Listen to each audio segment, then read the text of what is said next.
Lily Morales was 6 years old, missing her 2 front teeth, and standing in front of 300 people on the Family Feud stage when Steve Harvey asked her what happened to her hair. She looked directly up at him, crossed her arms, and said, "I fixed it." Steve Harvey, a man who has stood in front of cameras for 40 years without flinching, went completely silent for 3 full seconds. Then he laughed so hard, he doubled over the podium, knocked his index cards off, and had to sit down on the stage floor in his $4,000 suit. He hadn't sat down on a stage floor in 40 years of television. But Lily wasn't done. Because what she said next made Steve pick up his phone, dial a number, and make a call that nobody in that studio saw coming. It was a Tuesday in October at the Family Feud studio in Atlanta, Georgia. The stage smelled like fresh paint and hot lights, the way it always does. The Morales family from San Antonio, Texas, was going up against the Pemberton family from Akron, Ohio. 2 loud, cheerful groups who had spent the pre-show warm-up making each other laugh across the room.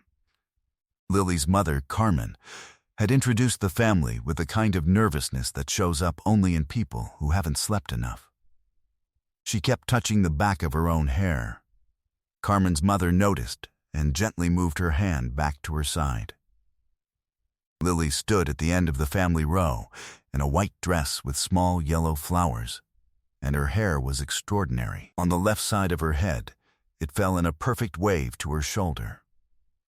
On the right side, it stopped abruptly just above her ear, cut at a blunt, sharp angle that could only have been made by safety scissors in a very determined hand. Steve Harvey saw it from 20 feet away. He walked toward her with the particular walk he uses when something has already made him happy before anyone said a word. Nobody in that studio knew what Lily was about to tell him. 6 weeks before that taping, Carmen Morales had sat down at her kitchen table in San Antonio and cried quietly so her daughters wouldn't hear her. Lily was in the next room. Lily's older sister, 9-year-old Rosa, was asleep. Carmen had waited until both girls were in bed before she let herself do it. She had a habit of crying quietly at kitchen tables. She'd been doing it since her husband Daniel left 3 years ago. Not loudly. Never loudly.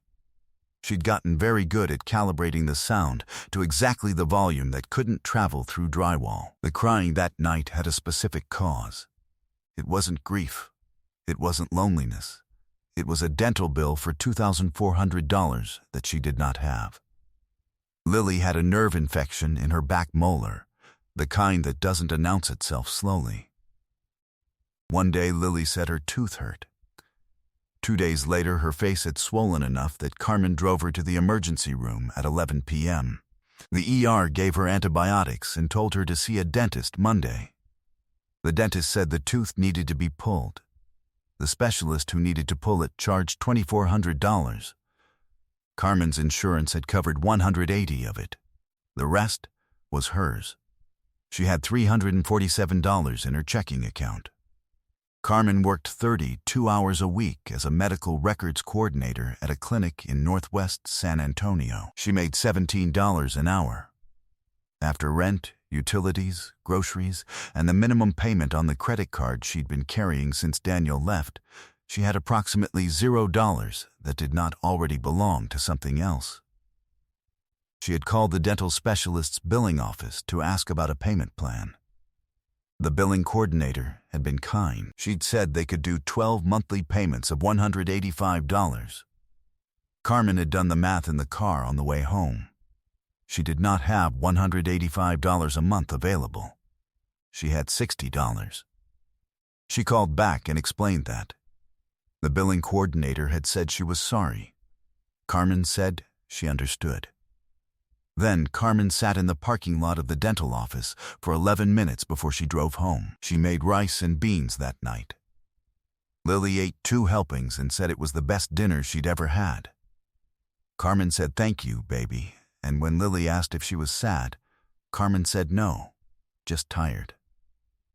She smiled the way mothers learn to smile, A smile that doesn't reach the eyes fast enough to fool everyone, but fools a 6-year-old 90% of the time. That night was in the 10%. Lily studied her mother's face for a long moment. Then she went to bed without asking again. But the real story hadn't even started yet. What happened over the next 4 weeks, Carmen would later describe as the longest month of her adult life. She appealed the insurance company's decision on the dental bill. She submitted a hardship letter, a letter from Lily's pediatrician, a letter from the dental office confirming medical necessity. 3 weeks later, she got a letter back. Denied. The language said the procedure was not medically necessary under the current policy guidelines for the patient's age and dental development stage. Lily was 6. The infected tooth was a baby tooth that, according to the dentist, would not fall out naturally for another 18 months. 18 months was not an acceptable timeline for leaving a nerve infection in a 6-year-old's mouth. Carmen appealed again. She filed a second letter.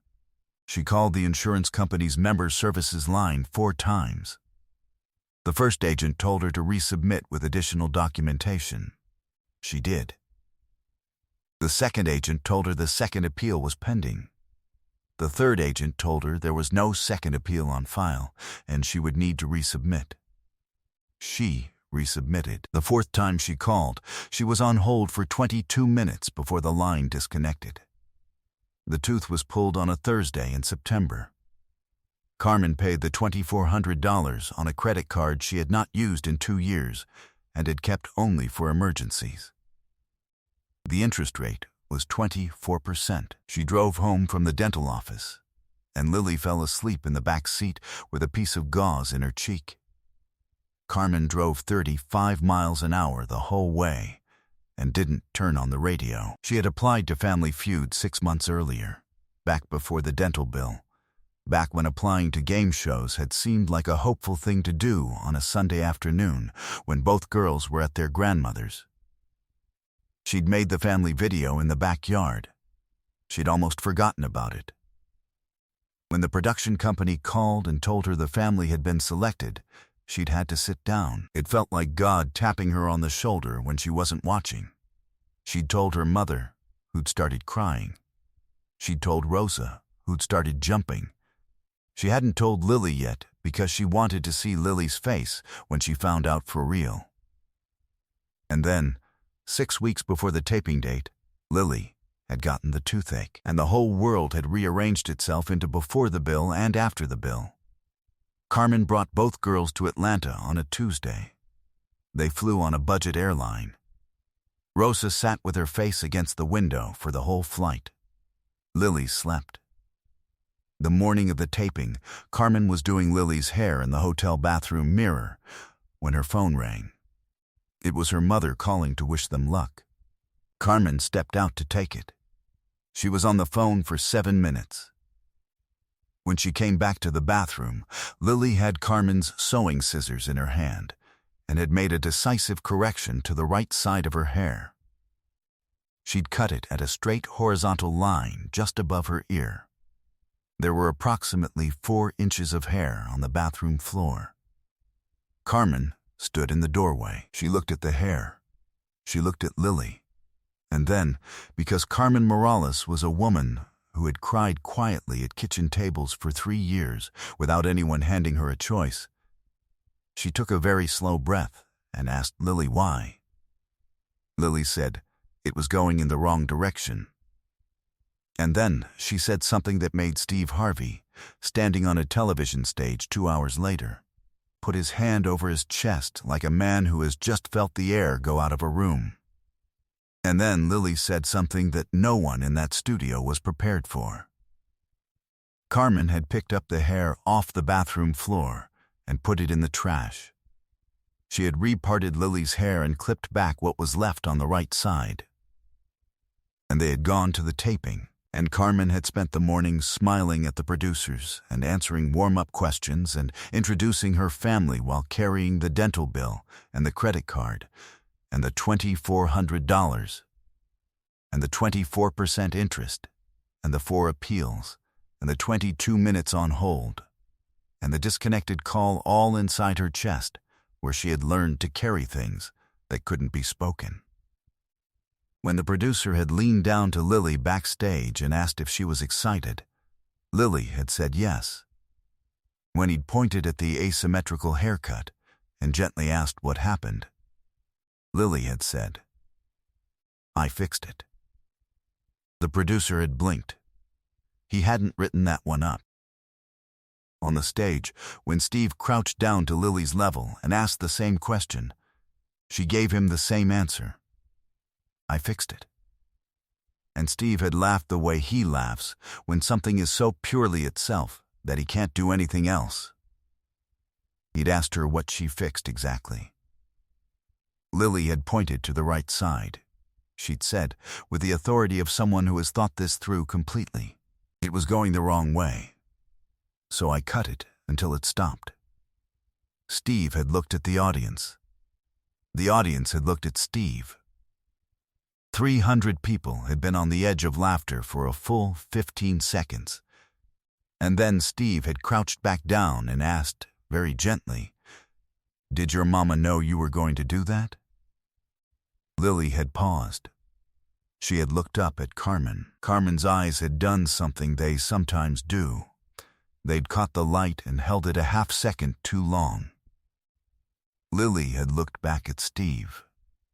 And then she had said 11 words that stopped the studio entirely. "Mama was busy being sad again, so I did it myself." The studio fell completely silent. Not the usual game show pause. Not the laughter catching its breath. A different kind of silence entirely. 300 people stopped breathing at the same moment. 2 camera operators looked up from their monitors. A producer in the booth later said she grabbed the edge of her desk. Steve Harvey's smile disappeared. He did not reach for his index cards. He did not look at the audience. He looked at Carmen. Carmen's hands were at her sides. She was not crying. She was standing very still, in the way that people stand when they have gotten extremely good at not crying in public. Her mother put a hand on her back. Rosa, 9 years old and already aware of something, looked at the floor. Steve straightened up slowly. He placed his cards on the podium. He took off his glasses and rubbed his eyes. He stood with his back to the audience for a moment. Then he turned around. "Stop everything," he said. A producer's voice came through his earpiece. He held up one hand without looking away from Carmen. "No," he said clearly. "We're going to stop for a minute." A stage manager at the side of the stage made a movement. Steve looked at him. "I know," Steve said. "It's fine." He walked past the podium, past the center mark on the stage, and stood in front of the Morales family. He looked at Carmen for a long moment. "Let me tell you something," he said. He said it quietly. The microphone picked it up anyway. "When I was 29 years old, I was living in my 1976 Ford Tempo. I wasn't between places. I wasn't in transition. I was living in a car because I had nothing, and I was out of options, and I did not know what was going to happen to me. And there were days when I sat in that car and I prayed just for the next thing. Not the big thing, just the next thing." He paused. "Because when you're carrying something that heavy, you don't have the energy to think about the big thing. You just need one more day." He looked at Carmen. "What are you carrying?" Carmen told him. She told him about the tooth and the $2,400 and the 4 appeals and the credit card and the 24% interest. She told him about the 32 hours a week and the $17 an hour and the $60 she had left over every month.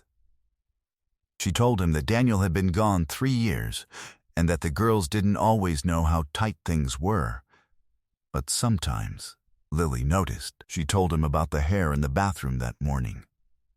The way Lily had looked up at her and said it was going the wrong direction, so she fixed it. The way she'd said it like it was the most logical thing in the world. Because for a 6-year-old who had been watching her mother carry something invisible for 3 years, fixing the thing in front of you is the only thing that makes sense. The crew had stopped what they were doing. 2 production assistants were standing against the far wall of the studio, and one of them had her hand pressed to her mouth. The audience had not made a sound in 4 minutes. Steve Harvey was not finished. He pulled out his phone. Right there, on the stage, in front of 300 people and 4 cameras, he did something hosts do not do during tapings. He dialed a number. He put the phone on speaker and held it up toward the nearest microphone. It rang twice. The voice that answered said, "Hey, Steve." Steve said, "I need you to write something down. I'm with a family in Atlanta. Mother, 2 daughters. Dental bill, $2,400 on a credit card at 24%. Credit card needs to be cleared today. You've got the authorization." The voice said, "Done. Give me the name." Steve looked at Carmen. Carmen said her name and spelled her last name twice. Steve's business manager repeated it back. Steve said thank you and hung up. The audience was still silent. Then Steve turned and said into the camera directly, "I want to talk to everyone watching at home. There are people in this country right now, tonight, while you're watching this, sitting at kitchen tables, crying quietly so their kids can't hear them, trying to figure out how to cover one bill, one emergency. They're not asking for everything. They're asking for one more day." He paused. "And sometimes all it takes is one person to see them. That's all. Just one." He was not done. He turned back to Carmen. He told her that the Family Feud Prize Fund, an emergency discretionary allocation that had been used exactly 4 times in the show's 46-year history, had been authorized. The Morales family would receive a $25,000 medical and education grant. No strings. No repayment. A check within 30 days. He announced it without drama, the way you announce something that was always going to happen. You just had to wait for the right moment to say it out loud. Then, he looked at the Pemberton family, standing on the opposite side of the stage. Their captain, a tall man named Gerald, had been standing with his arms crossed, not with impatience, but with the stillness of someone who is trying very hard to hold himself together. Steve looked at Gerald and said nothing. Gerald uncrossed his arms, walked across the stage, and put his hand out to Carmen. Then he hugged her. His family followed. All 5 of them crossed the stage. The audience, all at once, began to applaud. Steve Harvey announced that both families would receive the day's full prize. The game would not continue.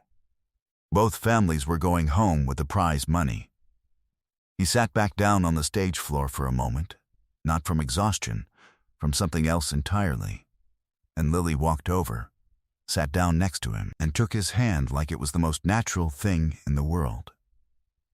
When the episode aired 7 weeks later, the clip of Lily saying Mama was busy being sad again, so I did it myself, reached 50 million views in 48 hours.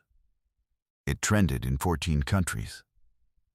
The hashtag #LilyFixedIt stayed in the top 5 on social media for 11 days. A morning show in Brazil ran the clip 4 times in one broadcast. A morning show in Japan ran it twice with no translation, because they said the image said everything. 3 months after the taping, Carmen's credit card was cleared, and her bank account had more money in it than it had held since before Daniel left. She opened a savings account for the first time in 4 years. She put $500 in it on the first day and sat at the kitchen table looking at the deposit receipt for a long time. 1 year later, Lily's class at school did a project on people they admired. Lily's posters said, "My Mama" in purple crayon. She listed 3 reasons. The third one said, "She fixed things even when it was hard. Rosa, now 10, helped her spell even correctly.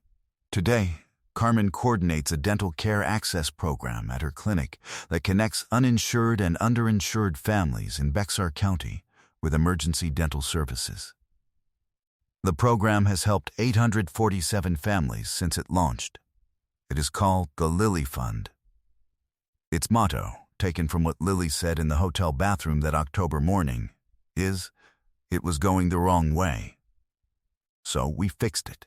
Steve Harvey, in an interview 18 months after the episode aired, was asked what the most memorable moment of his career had been. He named several: a military reunion that broke him in 2019, a woman who scored 197 points playing for her late husband's memory. Then he paused. He said, "There was a little girl, 6 years old. She looked at me like I was asking a question everybody already knew the answer to." He said he thought about her more than he expected to. He said he thought about the way she sat down on the stage floor next to him like it was nothing. Like the most important thing a person could do when someone was sad was just sit down next to them so they weren't alone. That morning in an Atlanta hotel bathroom, a 6-year-old girl with a pair of safety scissors decided to fix the things she could see. She couldn't fix the dental bill. She couldn't fix the credit card. She couldn't fix the 32 hours a week or the $17 an hour or the years her mother had spent crying quietly at a kitchen table. But she could fix the hair. So she did. Because sometimes being 6 years old means seeing the world exactly as it is and doing exactly what you can and trusting that the rest will follow. And sometimes, not always, but sometimes, it does. If this story about a little girl who fixed what she could see moved you, make sure to subscribe and hit that thumbs up button. Share this video with someone who needs to be reminded that the smallest acts of love are sometimes the ones that change everything. Have you ever had a child say something that stopped you completely? Something that was funnier than it should have been and sadder than you expected? Let us know in the comments below and ring that notification bell for more moments that remind us what family truly means. Because as Lily proved, sometimes love looks exactly like a 6-year-old with scissors. And it is more than enough.